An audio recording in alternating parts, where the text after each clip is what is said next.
Il y a 20 ans, il y a différents acteurs du milieu communautaire, plus spécifiquement des gens qui travaillaient en itinérance, des ressources hautes en itinérance, qui ont trouvé qu'il manquait un petit quelque chose, il manquait de logements sociaux pour les jeunes, qu'il manquait de ressources, en fait, vraiment pour la clientèle jeunesse. Puis là, le tremplin est apparu.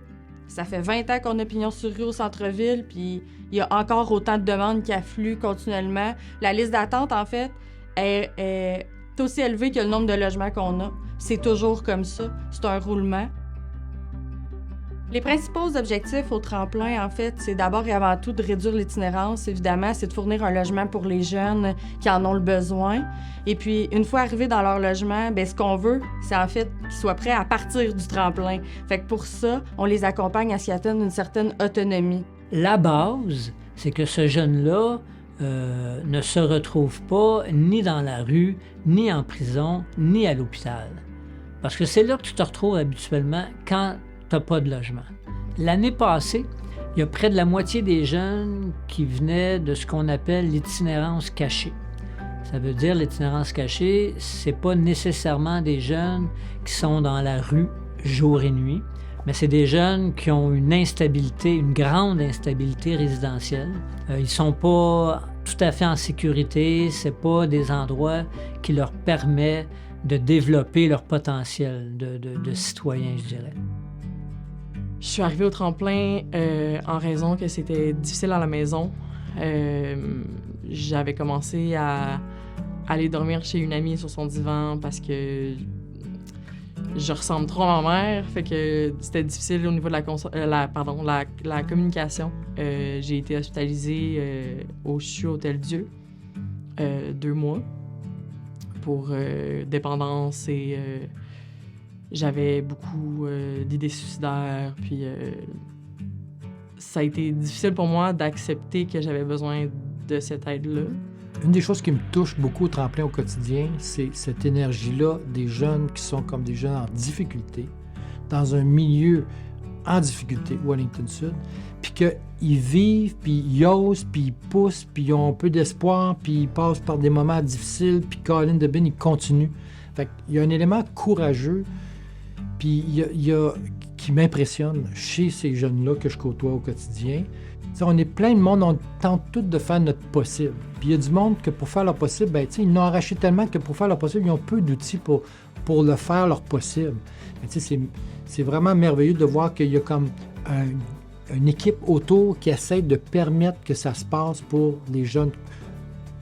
J'étais rendu à un stade dans ma vie où est-ce que je cherchais vraiment la dernière phase au niveau de la gestion de mon appartement et d'avoir quand même un certain accompagnement pour me dire « Écoute, Martin, t'es capable d'avoir un appartement à toi, t'es capable d'avoir une vie épanouie dans la vie de tous les jours. » Ma priorité, c'est vraiment de créer mon lien avec le jeune qui sente que je suis vraiment là pour l'aider à avancer, puis pas pour le juger. Puis le plus petit pas possible, là, c'est ma phrase préférée. Tu sais, on veut vivre des réussites, pas viser trop haut, puis se planter, puis se décourager. Fait que c'est ça, tu sais, pour arriver à ça, ça va dépendre de chaque jeune. Moi, l'humour, ça marche beaucoup.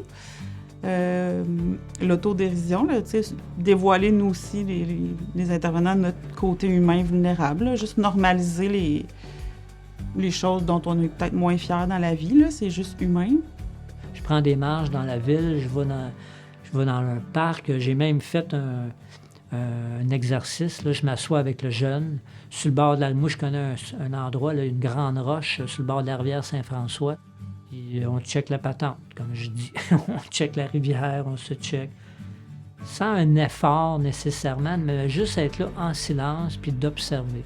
Parce que ça crée un espace de confiance entre nous deux, un espace, encore une fois, informel, où on se connaît, encore une fois, comme humain. On peut parler de toutes sortes de choses. Pas parler seulement des problèmes. Avant de parler des problèmes, on va se connaître un peu. Audrey, personnellement, je me trouve vraiment chanceuse d'avoir été matchée avec elle au niveau de l'intervention. Je pense que ça a été vraiment bénéfique pour moi. Au début, ça a été difficile de me présenter aux rencontres parce que j'avais pas besoin d'aide. J'étais capable tout seul. Fait qu'au début, on a beaucoup joué au chat et à la souris, de comme essayer que j'aille aux rencontres, puis qu'elle n'attende pas après moi. On a vraiment cheminé ensemble, puis ça devenait, pour moi, je m'attache vite, fait que c'était difficile des fois d'accepter que c'était mon intervenante, puis pas juste une amie, tu sais, genre, le lien est tellement fort au tremplin avec les gens qui sont là que c'est tellement humain que ça paraît tout de suite quand tu crées des liens, puis quand tu parles avec les gens, sont genuinely là à t'écouter, puis à te regarder, puis ils te voient. Puis ça, c'est vraiment précieux comme expérience, là.